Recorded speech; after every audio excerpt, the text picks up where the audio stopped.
Praise the Lord. கர்த்தருடைய பரிசுத்த நாமத்து மகிமை. ஆண்டவர் நட்சத்திரமாக இருக்கிற இயேசு கிறிஸ்துவின் நாமத்தினால் வார்த்தையில் ஜீவனுள்ளவரே என்கிற இந்த செய்தி வேளையிலே உங்களை சந்திப்பதில் மிகுந்த சந்தோஷம். இந்த வருஷத்தினுடைய துவக்கத்திலிருந்து அநேகர் இந்த வருஷத்தினுடைய இறுதி நாட்களில் இல்லை. அவர்கள் இந்த வருஷத்தின் கடைசி நாட்களை காண முடியவில்லை. நாம் இம்மட்டுமாய் நிற்பதும் நிர்மூலமாகாதிருப்பதும் கர்த்தருடைய கிருபை. அதை நினைத்து முழு இருதயத்தோடு, முழு ஆத்துமாவோடு, முழு பலத்தோடு, முழு சிந்தையோடு எப்போதும் தேவனாகிய கர்த்தருக்கு மகிமையை செலுத்துவோம், ஸ்தோத்திரம் செலுத்துவோம். அவரை போற்றி புகழ்ந்து வாழ்த்தி வணங்கி அவருடைய நாமத்தை மகிமைப்படுத்துவோம். கர்த்தர் நம்மை ஆசீர்வதிப்பார். அல்லேலூயா. கர்த்தருடைய நாமம் மகிமைப்படுவதாக. இந்த மாதம் அவர் நமக்கு செய்த நன்மைகளை நினைத்தும், புதிய வருடத்தில் அவர் செய்ய போகிற ஆசீர்வாதங்களை நினைத்தும் நாம் துதிக்கிற மகிமைப்படுத்துகிறதான மாதம்.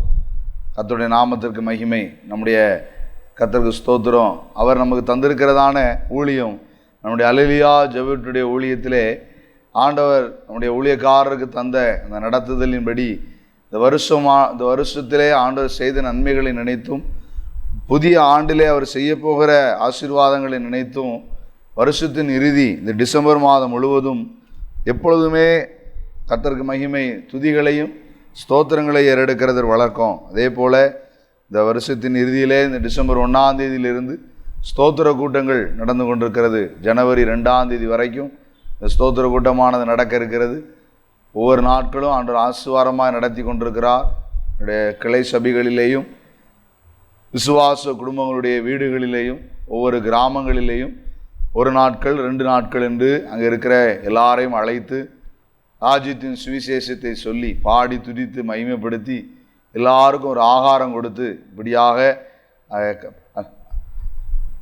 அருமையான பாசையா அவர்கள் ஊழியம் செய்த நாட்களே பாச சேகர் தம்பி ஐயா அவர்கள் அல்லேலூயா ஜெப வீட்டின் ஸ்தாபகர் அவர்கள் அந்த கற்றுக் கொடுத்த அந்த வழி நடத்தலின்படி இந்த ஸ்தோத்திர கூட்டங்களை நியமித்திருக்கிறோம். ஆண்டவர் கடந்த வருஷத்திலும் ஆசீர்வாதமாக நடத்தி தந்தார். இந்த வருஷத்திலும் ஆசீர்வாதமாக நடத்தி கொண்டிருக்கிறார். நீங்களும் அதற்காக தொடர்ந்து ஜெபிங்க. வருஷத்தின் இறுதி நாட்களை அதிகமாய் தேவனுக்கு மகிமை செலுத்தும் நாட்களாக அதை பிரயோஜனப்படுத்தி கொள்ளுங்க. கர்த்தர் உங்களை ஆசீர்வதிப்பார். வேதம் சொல்கிறது, இந்த ஜனத்தை எனக்கென்று ஏற்படுத்தினேன், இவர்கள் என்னுடைய துதியை சொல்லி வருவார்கள் என்று வேதம் சொல்லுகிறது. அதனால் நீங்களும் நானும் அவரை துதிக்கிறதற்காக ஏற்படுத்தப்பட்டவர்கள். அதை நினைத்து எப்போது ஆண்டவரை துதித்து கொண்டிருங்க. வேதத்தில் வாசிக்கிறோம் அருமையான யோபு பக்தனை குறித்து. அவனுடைய மனைவி அவனுடைய வேதனையில் போது அவள் சொன்ன வார்த்தை, இன்னும் நீர் உம்முடைய உத்தமத்தில் நிலைத்திருக்கிறீரோ, தேவனை தூசித்து ஜீவனை விடும் என்று அவள் சொன்னதை பார்க்கிறோம். தேவனை தூசிக்கிறது உத்தமத்தை இழந்து போகிறதான அனுபவம். அதே நேரம் தேவனை மகிமைப்படுத்துவது உத்தமம் என்று நாம் என்ன செய்கிறோம், வாசிக்கிறோம். அதனால் அவருடைய மணவாட்டியாக நம்முடைய ஆத்தும மணவாளனாக இயேசு கிறிஸ்துவுக்கு பிரியமான மணவாட்டியாக இருக்கும்படி நாம் நம்முடைய உத்தமத்தில் நிலைத்திருப்போம். எப்போதும் எதை செய்தாலும் எல்லாவற்றிலும் தேவனை மகிமைப்படுத்துவர்களாக மாறுவோம். இந்த வருஷத்தின் இறுதி நாட்களையும் அதற்கு பிரயோஜனப்படுத்தி கொள்வோம். கர்த்தர் உங்களை ஆசீர்வதிப்பார். சொல்லுங்கள் அல்லேலூயா. கர்த்தருடைய பரிசுத்த நாம் மகிமைப்படட்டும். இந்த மாதத்தில் இந்த ஸ்தோத்திர ஜெபத்தின் ஆசீர்வாதமாகவும், இந்த மாதம் முழுவதும் நமக்கு என்ன வார்த்தையை ஆண்டவர் வைத்திருக்கிறார், அதை எப்படி நிறைவேற்றுவார் என்று சொல்லி நாம் வேத வசனத்தை தியானிக்க இருக்கிறோம். கர்த்தர் நம்மை ஆசீர்வதிப்பாராக. வாசிப்போமாக. 1 ராஜாக்களின் புஸ்தகம் 8வது அதிகாரம் வாசிங்க. கர்த்தருடைய நாமத்திற்கு மகிமை உண்டாவதாக. வாசிங்க 56வது வசனத்திலிருந்து பாருங்கள். நின்று கொண்டு இஸ்ரவேல் சபையெல்லாம் ஆசீர்வதித்து உரத்த சத்தத்தோடே சொன்னது. இது சாலமோன் சொன்ன வார்த்தை. தாம் வாக்குத்தத்தம் பண்ணினபடியெல்லாம் தம்முடைய ஜனமாகி இஸ்ரவேலுக்கு இளைப்பாறுதலை அருளின கர்த்தருக்கு ஸ்தோத்திரம். அவர் தம்முடைய தாசனாகிய மோசையை கொண்டு சொன்ன அவருடைய நல் வார்த்தைகளில் எல்லாம் ஒரு வார்த்தையானாலும் தவறி போகவில்லை. நம்முடைய தேவனாகிய கர்த்தர் நம்மை கைவிடாமலும் நம்மை நெகிழ விடாமலும் அவர் நம்முடைய பிதாக்களோடு இருந்தது போல நம்மோடும் இருந்து என்று வேதம் என்ன செய்கிறது, சொல்லுகிறது. நாம் ஜெபிப்போம். எங்கள் அன்பின் பரலோக பிதாவே, கர்த்தராக இயேசுவின் நாமத்தினால் உம்மை ஸ்தோத்திரிக்கிறோம். இந்த 2023 அப்பா, இந்த 12வது மாதத்தில் வந்திருக்கிறோம். மட்டும் நாங்கள் நிற்பதும் நிர்மூலமாகாதிருப்பதும் உங்கள் கிருபை. அதை நினைத்து மனதார நாங்கள் உம்மை துதிக்கிறோம், உம்மை ஸ்தோத்திரிக்கிறோம், உமக்கு மகிமை செலுத்துகிறோம். அப்பா அப்பா எங்களுடைய துதி ஸ்தோத்திரங்களை உகந்த வாசனையாக அங்கீகரித்தருள்வீராக. எங்கள் மேல், எங்கள் குடும்பத்தின் மேல், சபையின் மேல், எங்களுடைய தேசத்தின் மேல் உங்கள் கிருபை பெருகுவதாக. அப்பா உங்கள் கிருபைகளை தாங்கட்டும். தாழ்த்துகிறோம், பெருமையாக்குகிறோம். இயேசு கிறிஸ்துவின் நாமத்தில் கேட்கிறோம் பிதாவே, ஆமென். அல்லேலூயா. கர்த்தருக்கு ஸ்தோத்திரம், கர்த்தருக்கு மகிமை. உங்களுக்காக நாங்கள் தொடர்ந்து ஜெபிக்கிறோம். உங்களுடைய ஜெப குறிப்புகள் என்ன இருந்தாலும் நீங்கள் எங்களுக்கு தெரியப்படுத்தலாம். யோசுவா டிவியுடைய ஊழியத்திற்காக ஜெபிங்க. யோசுவா டிவியில் உள்ள ஊழியக்காரர்கள், பரிசுத்தவான்கள் உங்களுக்காக அவர்கள் தொடர்ந்து ஜெபிப்பார்கள். கர்த்தர் உங்களை ஆசீர்வதிப்பார். ஆமென். அல்லேலூயா. கர்த்தருக்கு மகிமை உண்டாகட்டும். நாம் இன்றைக்கு தியானித்து கொண்டிருக்கிறதான வேத வசனம், இந்த மாத ஆசீர்வாதத்துக்காக ஆண்டவர் இஸ்ரவேலுக்கு கொடுத்த அந்த இளைப்பாறுதல், அதிலே அதை நினைத்து சாலமோன் கர்த்தரை ஸ்தோத்தரித்து அவன் சொன்ன வார்த்தை என்ன பாருங்க. ஆண்டவர் வாக்கு தத்தத்தையும் மோசையை கொண்டு சொன்ன எல்லா தீர்க்க தரிசனத்தையும் எல்லா வார்த்தைகளையும் ஒன்றாகிலும் தவறி போகவில்லை என்று சொன்னார். அது வாக்கு தத்தமும் தீர்க்க தரிசனமும் ஒன்றாகிலும் தவறி போகாமல் இருந்ததுக்கு காரணம் என்ன? நம்முடைய தேவனாய் கர்த்தர் என்ன செய்யவில்லை? கைவிடவில்லை, நம்மை நெகிழ விடவில்லை என்று வேறும் என்ன செய்கிறது சொல்லுது. கைவிடாமலும் நெகிழ விடாமலும் அந்த ஆசீர்வாதத்தை நாம் பெற்றுக்கொண்டோமானால் வேறம் சொல்லுகிறது, ஒரு வார்த்தையாலும் என்ன செய்வதில்லை? தவறி போவதில்லை. ஐயா அம்மா, இந்த வருஷத்தினுடைய இறுதி நாட்களில் வந்திருக்கிறீங்க. வேதத்தில் எத்தனையோ வாக்கு தத்தங்கள் இருக்கிறது, தீர்க்க தரிசனங்கள் இருக்கிறது. அதை நீங்கள் தியானித்து, அதை வாசித்து, அதை அறிக்கை செய்து, இது என்னிடத்திலும் என் குடும்பத்திலேயும் பழிக்க வேண்டும் என்று நீங்கள் வாஞ்சியோடு இருந்திருக்கலாம், தாகத்தோடு விசுவாசத்தோடு இருந்திருக்கலாம்.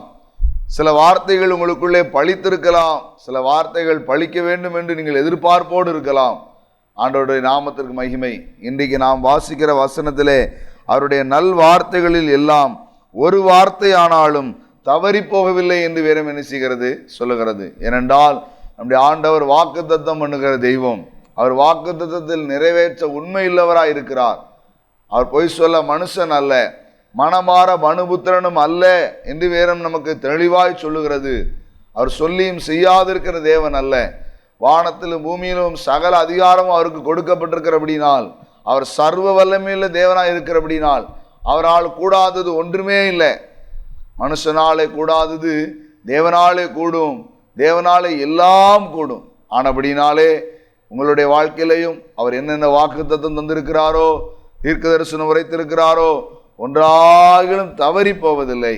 அதை நாம் சுதந்திரித்து கொள்ள என்ன செய்ய வேண்டும்? இது தவறி போகாமல் இருந்ததற்கான காரணம் என்ன? அவர்களை கைவிடாதிருந்தபடினால். அடுத்ததாக அவர்களுடைய கை நெகிழாமல் இருந்தபடினால். அவர்கள் தளர்ந்து போகவும் இல்லை, ஆண்டவர் அவர்களை கைவிடவும் இல்லை. ஏன் அப்படின்னா, ஆண்டவர் அவர்களோடு கூட என்ன செய்தார்? இருந்தார். இன்றைக்கு நாம் தியானித்து கொண்டிருக்கிறதான ஆசீர்வாதமான வார்த்தை இதுதான். ஆண்டவர் நம்மை கைவிடாதபடிக்கு, நம்முடைய கை நெகிழ விடாதபடி கர்த்தர் என்ன செய்கிறவர்? நம்மோடு இருக்கிறவர். கர்த்தருக்கு மகிமை உண்டாகட்டும். இன்றைக்கு ஆண்டவரால் கைவிடப்பட்ட நிலைமையில் இருக்கிறோம் என்று நீங்கள் நினைக்கிறீர்களா? அநேகர் அப்படி நினைக்கிறாங்க. ஆண்டவர் என்னை கைவிட்டு விட்டார், நான் வியாதியாக இருக்கிறேன், இந்த வியாதியை யாராலையும் குணமாக்க முடியாது என்று சொல்லிவிட்டார்கள், இது யாராலும் சுகமாக்கக்கூடிய நோய் இல்லை என்று சொல்லுகிறார்கள், இது மரணத்துக்கு ஏதுவானது என்று சொல்லுகிறார்கள். ஆண்டவர் என்னை கைவிட்டு விட்டார் என்று சொல்லுகிறார். இந்த குடும்பத்திலே நஷ்டங்களும் இழப்புகளும் ஒரு வியாபாரத்தில் தொழில வந்திருக்கிறதா? அதை கண்டு நீங்கள் ஆண்டவர் கைவிட்டு விட்டார் என்று நினைக்கிறீர்களா? கவனிங்க.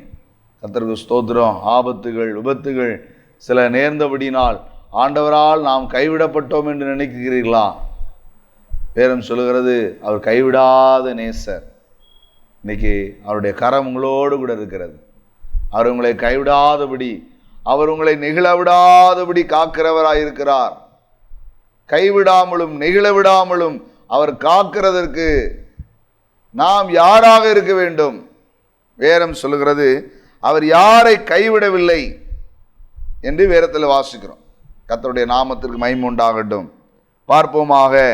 இன்னைக்கு நாம் தியானிக்க வேண்டியதான கர்த்தருடைய வார்த்தை, ஆண்டவர் யாரை கைவிடவில்லை என்று வேதம் சொல்லுகிறது. எல்லாராலும் கைவிடப்பட்டவர்கள், எல்லாராலும் வெறுத்து ஒதுக்கப்பட்டவர்கள், எல்லாராலும் பகைக்கப்பட்டவர்கள், அற்பமாய் எண்ணப்பட்டவர்கள், உதறி தள்ளப்பட்டவர்கள், அவர்கள் யாரா இருந்தாலும் ஆண்டவர் அவர்களை நேசிப்பார். இந்த உலகம் யாரை வெறுக்கிறதோ, இந்த உலகத்தில் இருக்கிற மனிதரெல்லாம் யாரை பகைக்கிறார்களோ அவர்களை ஆண்டவர் நேசிப்பார். ஏனென்றால் வேதம் சொல்கிறது, நான் உலகத்தார் அல்லாதது போல நீங்களும் உலகத்தார் அல்ல, இந்த உலகம் என்னை பகைத்தது என்று வேதத்தில் எழுதப்பட்டிருக்கிறது. அப்படினாலே ஆண்டவருக்கு பிரியமான ஒரு வாழ்க்கை வாழும்போது இந்த உலகத்தாரால் நாம் என்ன செய்யப்படுவோம்? பகைக்கப்படுவோம், விரோதிக்கு உள்ளாக்கப்படுவோம். ஆனாலும் நீங்களும் நானும் தேவனுக்கு பிரியமான வாழ்க்கை வாழ்கிறதை ஒரு நாளும் விட்டுவிடக்கூடாது. கர்த்தருடைய நாமம் மகிமைப்படுவதாக. கர்த்தருக்கு ஸ்தோத்திரம். ஆண்டவர் யாரை கைவிடவில்லை என்று நாம் இன்னைக்கு என்ன செய்ய போகிறோம்? தியானிக்க போகிறோம். கர்த்தருக்கு மகிமை. வருஷத்தின் கடைசி நாட்களில் வந்திருக்கிறதான நீங்களும் நான் தியானிக்கக்கூடியதான வார்த்தை என்ன? வாசிங்க, பார்க்கலாம். கர்த்தருக்கு மகிமை உண்டாகட்டும். ரூத்தின் புஸ்தகத்தை திருப்பிக் கொள்ளுங்கள். நாம் அறிந்ததான ஒரு மகத்துவமான ஒரு சம்பவம், அதிலே சொல்லப்பட்டதான ஒரு வேத வசனம் எனக்கு மிகுந்த ஒரு பிரயோஜனமாக இருந்தது. வாசிப்போம். ரூத்தின் புஸ்தகம் 2வது அதிகாரம். Praise the Lord. பாருங்க, கர்த்தருக்கு மகிமை உண்டாகட்டும். ரூத்து அவருடைய சரித்திரத்தை குறித்து நாம் வேதத்தில் என்ன செய்கிறோம்? வாசிக்கிறோம். இதில் என்ன நடந்தது? நியாயாதிபதிகள் நியாயம் விசாரித்து வரும் நாட்களில் தேசத்தில் பஞ்சம் உண்டாயிற்று. அப்பொழுது யூதாவில் உள்ள பெத்லெகேம் ஊரான் ஆகிய ஒரு மனுஷன் தன் மனைவியோடும் தன் 2 குமாரரோடும் கூட மோவாப் தேசத்திலே போய் என்ன செய்தான்? சஞ்சரித்து வந்தான் என்று வேதம் சொல்லுகிறது. இங்கே வாசிக்கிறோம், அருமையான எலிமெலேக்கு, அவன் மனைவி நகோமி, அவனுடைய பிள்ளைகள் 2 பேர், இவர்கள் யூதாவிலே பெத்லெகேமிலே இருந்தார்கள். பெத்லெகேம் என்றால் வேதம் நமக்கு சொல்லுகிறது அப்பத்தின் வீடு என்று என்ன செய்யப்பட்டிருக்கிறது? சொல்லப்பட்டிருக்கிறது. ஆகாரம் குறைவில்லாதபடி இருக்கக்கூடிய இடத்துக்கு பேர் தான் அந்த இடம். ஒரு நாளும் அங்கே குறைவதில்லை, குறைவு வருவதில்லை. இது அப்பத்தின் வீடு. அந்த வீட்டில் இப்போ என்ன வந்திருக்கிறது? குறைவு வந்திருக்கிறது. கவனிக்கணும். இந்த அப்பத்தின் வீட்டிலே குறைவு வந்தோடனே இவர்கள் முடிவெடுத்து விட்டார்கள், இந்த தேசம் கைவிடப்பட்டது, இந்த ஜனம் கைவிடப்பட்டது, இந்த சபை கைவிடப்பட்டது, இந்த குடும்பம் கைவிடப்பட்டது என்று நினைத்து விட்டார். நினைத்து இவர்கள் எங்கே போய்விட்டார்கள் என்று வேதம் சொல்லுகிறது? மோவாபுக்கு போய்விட்டார்கள். மோவாப் வேதத்தில் சொல்லப்பட்டிருக்கிறது சபிக்கப்பட்டது. தாறுமாறான வழியிலே ஜெனிப்பிக்கப்பட்டதான குடும்பம். அம்மோனியரும் மோவாபியரும் சபைக்கு உட்படலாகாது என்று வேதத்தில் என்ன செய்யப்பட்டிருக்கிறது? எழுதப்பட்டிருக்கிறது. அவர்கள் அருவருப்பானவர்கள், அவர்கள் அவலட்சணமானவர்கள், அவர்களை சபைக்கு உட்பட விடக்கூடாது என்று வேதத்தில் எழுதப்பட்டிருக்கிறது. அந்த அளவிற்கு தாறுமாறானவர்களாயிருந்த அந்த மோவாப் என்கிற அந்த சந்ததி அது எப்படி உருவாயிற்று? நாம் அநேக நேரம் அதை தியானித்திருக்கிறோம். லோத்தினுடைய பிள்ளைகள், பெண் பிள்ளைகள் தகப்பனோடு உறவு வைத்து தகப்பனுக்கு பிள்ளை பெற்றெடுத்த ஒரு அருவருப்பினால் பிறந்த சந்ததி தான் அம்மோனியர்களும் மோவாபியர்களும். ஆனால் அப்படினால் இந்த மோவாப் அந்த தேசத்துக்கு இவர்கள் போய்விட்டார்கள். கர்த்தருடைய பிள்ளைகள், கர்த்தரை தெய்வமாய் கொண்ட ஜனங்கள் அருவருப்பானவர்களோடு கலந்து விட்டார்கள். அங்கே போய் தன்னுடைய தரித்திரத்தை போக்கிக் கொள்ள வேண்டும் என்று அவர்கள் நினைக்கிறார்கள். தன்னுடைய பஞ்சத்தை மாற்றிவிடலாம் என்று நினைக்கிறார்கள். ஏனென்றால் இந்த பெத்லெகேம் கைவிடப்பட்டதாக அவர்கள் யோசிக்கிறார்கள். கவனிங்க, கர்த்தருக்கு மகிமை உண்டாகட்டும். ஆண்டவர் ஒரு நாளும் தன்னுடைய பிள்ளைகளை என்ன செய்ய மாட்டார்? கைவிட மாட்டார். இன்னைக்கு கைவிட்டாருன்னு நீங்கள் நினைக்கிறீங்களா? மழை பொழியவில்லை, தேசத்தில் செழிப்பில்லை, ஊற்றுக்கண்கள் அடைக்கப்பட்டது, பஞ்சம் தலைவிரித்தாடுகிறது, தரித்திரம் கொடுமையாக இருக்கிறது என்று நினைக்கிறீர்களா? கர்த்தருக்கு ஸ்தோத்திரம். நல்ல கவனிங்க. அவர் ஏற்ற காலத்திலே ஆசீர்வாதமான மழையை பெய்ய பண்ணுகிறவர். அவரிடத்தில் நாம் கேட்க வேண்டும். நம் பாவத்தை விட்டு மனம் திரும்பி அவரை நோக்கி கேட்போமானால் நிச்சயமாய் ஆண்டவர் நமக்கு ஆசீர்வாதமான மழையை என்ன செய்வார்? தருவார். கர்த்தருடைய நாம் மகிமைப்படட்டும். இப்பொழுது எங்கே எல்லா பக்கம் மழை பெய்து கொண்டிருக்கிறது. ஆனால் இதெல்லாம் ஆசீர்வாதமான மழையா இல்லை அழிவு மழையா அப்படின்னு என்ன செய்யணும்? யோசிக்கணும். அநேக பகுதிகளில் அழிவு மழையாக என்ன செய்கிறது? காணப்படுகிறது. நமக்கோ அது எப்படி இருக்க வேண்டும்? ஆசீர்வாதமான மழையாக இருக்க வேண்டும். இங்கே தரித்திரம், பஞ்சம், அவர்கள் கைவிடப்பட்டார்கள் என்று அந்த தேசத்தை விட்டே ஓடி போய்விட்டாங்க. பெத்லகேமை விட்டுட்டு ஓடி போயிட்டாங்க. ஏனென்றால் பெத்லகேம் கைவிடப்பட்டது என்று. கவனிங்க, கைவிடப்பட்டது என்று அவர்கள் போய் கரை சேர்ந்து விட்டோம் என்று அந்த தாறுமாறான இடத்துக்கு போய்விட்டார். இங்கே போன உடனே என்ன நடந்ததா? 2 ஆண் பிள்ளைகளுக்கும் திருமணம் ஆகிவிட்டது. 2 ஆண் பிள்ளைகளும் தகப்பனார் மனைவியோடு கூட பிள்ளைகள் குடும்பம் சந்தோஷமா இருக்கிறது போல இருந்தார்கள். என்ன நடந்தது? தகப்பன் மரித்து போனார், பிள்ளைகளும் மரித்து போனார். இந்த குடும்பத்தில் இருந்த ஆண் மக்கள் அனைவரும் மரித்து விட்டார். பயங்கரம் இந்த குடும்பத்தில் ஏற்பட்டது.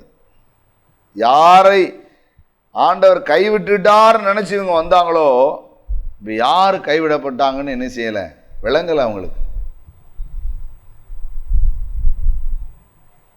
அவளுடைய நிலைமை பரிதவிக்கப்பட்ட நிலைமையாக இருந்தது. அப்பொழுது அவள் ஒரு காரியத்தை கேள்விப்படுகிறாள். கர்த்தருடைய நாமத்திற்கு மகிமை உண்டாவதாக. கர்த்தருக்கு ஸ்தோத்திரம், கர்த்தருக்கு மகிமை. வாசிங்க, அங்கே சொல்லப்பட்டதான வேத வசனம் என்னவென்றால், ரூத்தின் புஸ்தகத்தை திருப்பிக் கொள்ளுவோம்.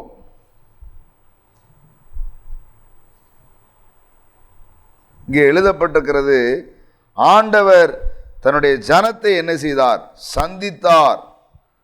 அவர்களை ஆண்டவர் போஷித்தார் என்று சொல்லி தன்னுடைய மருமக்கள் தன்னுடைய மாமியோடு கூட அதை என்ன செய்கிறார்கள்? கேள்விப்படுகிறார்கள். கர்த்தருடைய நாமத்திற்கு மகிமை உண்டாவதாக. வாசித்து பாருங்க, ரூத்தின் புஸ்தகத்திலே என்ன நடந்தது வாசிங்க.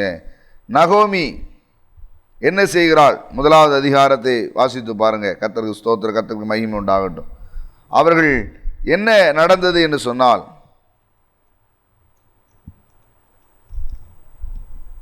வாசிப்போம். கர்த்தருக்கு மகிமை. 6வது வசனத்தை பாருங்க.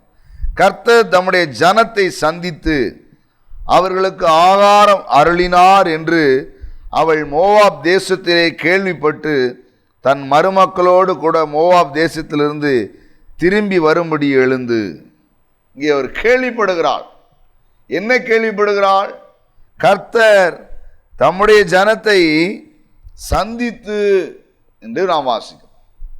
எந்த ஜனம் கைவிடப்பட்டது என்று சொல்லி இவர்கள் வேற தேசத்துக்கு ஓடினார்களோ அந்த தேசத்திலே கேள்விப்படுகிறார்கள். கைவிடப்பட்ட தேசம் சந்திக்கப்பட்டது என்று கேள்விப்படுகிறார்கள். நல்ல கவனி. தாயானவள் தன் பாலகனுக்கு இறங்க மறப்பாலோ, மறந்தாலும் நான் உன்னை மறவேன் என்று ஆண்டவர் சொல்லியிருக்கிறார். இன்னைக்கு உங்களுடைய கைவிடப்பட்ட நிலைமையை பார்த்து ஆண்டவர் எங்களை மறந்து விட்டார், வெறுத்து விட்டார், ஒதுக்கி விட்டார் என்று நினைக்காதீங்க. ஒரு நாள் அவர் உங்களை மறக்கிறவர் அல்ல. கர்த்தருக்கு மகிமை உண்டாகட்டும். வேறம் சொல்கிறார், அவர் நம்மேல் நினைவாய் இருக்கிறார். இஸ்ரவேல் குடும்பத்தாரே கர்த்தரை நம்பு. ஆரோன் குடும்பத்தாரே கர்த்தரை நம்புங்கள். லேவி குடும்பத்தாரே கர்த்தரை நம்புங்கள். கர்த்தருக்கு பயப்படுகிற பெரியோரே சிறியோரே கர்த்தரை நம்புங்கள். ஏனென்றால் அவர் உங்களை ஆசீர்வதிப்பார். அவர் உங்களை ஆசீர்வதிப்பார். சங்கீதம் 115 நாம் வாசிக்கிறோம். ஏனென்றால் அவர் ஒரு நாள் நம்ம என்ன செய்ய மாட்டார்? மறக்க மாட்டார். கர்த்தர் நம்மை நினைத்திருக்கிறார், அவர் ஆசீர்வதிப்பார் என்று வேதம் சொல்லுகிறது. ஐயா அம்மா, இந்த வருஷத்தின் கடைசி நாட்களில் வந்திருக்கிற உங்களுடைய சிறுமை என் ஆண்டவர் நினைத்திருக்கிறார், வேதனை நினைத்திருக்கிறார். ஆண்டவர் சந்தித்து இந்த புதிய ஆண்டிலே ஆண்டவரால் சந்திக்கப்பட்டு போஷிக்கப்பட்ட ஒரு பெத்லகேமாய், எந்த வீட்டில் அப்பம் இல்லை என்று சொல்லப்பட்டதோ அந்த வீட்டில் ஆகாரம் உண்டு என்று சொல்லி அயல் தேசம் கேள்விப்பட்டு, வெளிநாடு கேள்விப்பட்டு இந்த தேசத்துக்கு வருகிற அளவிற்கு ஆண்டவர் சந்தித்தார். அந்த மேன்மை தேவன் உங்களுக்கும் நிச்சயமாய் தருவாராக. ஏனென்றால் அங்கே இயேசு கிறிஸ்து பிறக்க போகிறார். அந்த தேசம்தான் பெத்லகேம். ஆனபடினால் உங்களுக்குள்ளேயும் இந்த கிறிஸ்துமஸ் நாட்களில் வந்திருக்கிறோம். கிறிஸ்து பிறக்கும்படியாக நீங்களும் உங்களுடைய சிறுமையை அவருடைய பாரத்தில் ஒப்பு கொடுங்க. எங்களை யாரும் கைவிடவில்லை. இயேசு கிறிஸ்து எங்களுக்காக பிறந்திருக்கிறார். ஒரு நாள் நாங்கள் கைவிடப்பட மாட்டோம் என்று விசுவாசியுங்கள். உன்னதத்திலே மகிமையும் பூமியிலே சமாதானமும் மனுஷன் மேல் பிரியம் வைத்திருக்கிறார். அவர் ஒரு நாள் உங்களை கைவிட மாட்டார். கர்த்தர் உங்களை ஆசீர்வதிப்பார். ஜெபிப்போம். எங்கள் அன்பின் பரலோக பிதாவே, இயேசு கிறிஸ்துவின் நாமத்தினால் உம்மை ஸ்தோத்திரிக்கிறோம். கைவிடப்பட்ட நிலைமையில் இருக்கிற பிள்ளைகளுடைய கைவிடப்பட்ட நிலைமை மாறட்டும். ஆண்டவருடைய ஆணி பாய்ந்த கரத்தினால் தொட்டு இந்த பிள்ளைகளை நீர் குணமாக்குங்க. உங்கள் கிருபை இரக்கம் தயவு தாங்கட்டும். வசனத்தை கேட்ட பிள்ளைகள் தன்னுடைய சிறுமையை தேவனிடத்தில் ஒப்புவிக்க, மனுஷனிடத்தில் அல்ல, மனிதர்களை தேடி போய் அல்ல, யாரிடத்திலும் கையேந்தி அல்ல, உம்முடைய பாரத்திலே தன்னை தாழ்த்து கிருபை செய்யுங்க. கிறிஸ்து தனக்குள் பிறக்கும்படி ஒப்பு கொடுக்கிற இருதயத்தை தாரும். சகல துதிகான மகிமை எல்லாம் இயேசுவுக்கு செலுத்தும். இயேசு கிறிஸ்துவின் நாமத்தில் வேண்டி கேட்கிறோம் ஜீவனுள்ள நல்ல பிதாவே, ஆமென். அல்லேலூயா. God bless you. கர்த்தர் உங்களை ஆசீர்வதிப்பாராக.